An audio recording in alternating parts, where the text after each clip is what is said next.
Anh em ta bắt đầu đi. Hai ba bước.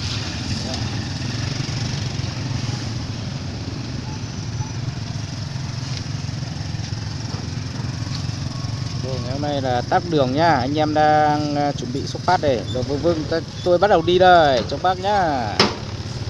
Ok. Rồi ok. Đấy, đẹp chưa? Bác nhìn đẹp không?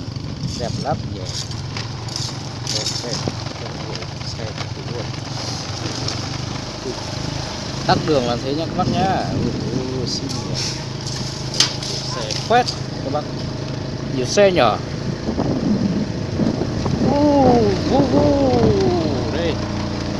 Bây giờ là tầm 5 giờ rồi. Tắt đường tôi phải đi muộn đây. Tôi là gái xinh nhỉ. Đây gái xinh này. Ôi dồi bà già rồi. Vì tôi có quay phim tôi bắt đầu đi sau thì nó bị đuổi lắm các bạn.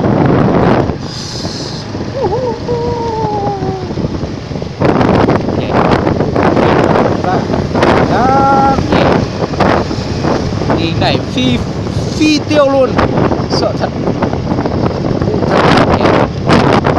Ôi ôi, rồi xuống dốc rồi bắt đầu nào. Ôi phết các bạn ạ.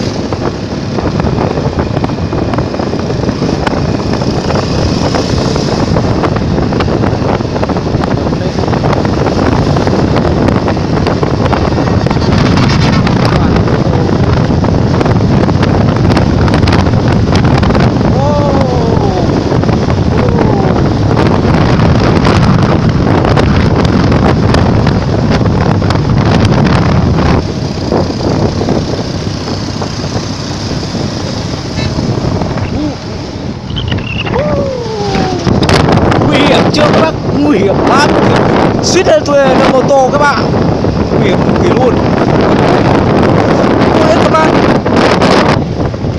Các bạn ạ, đi xe nó phải an toàn chứ như tôi đây này, như thế là nguy hiểm rồi.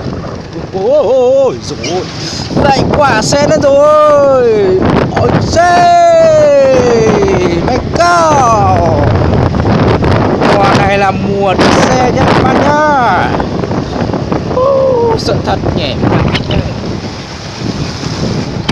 Ôi trời.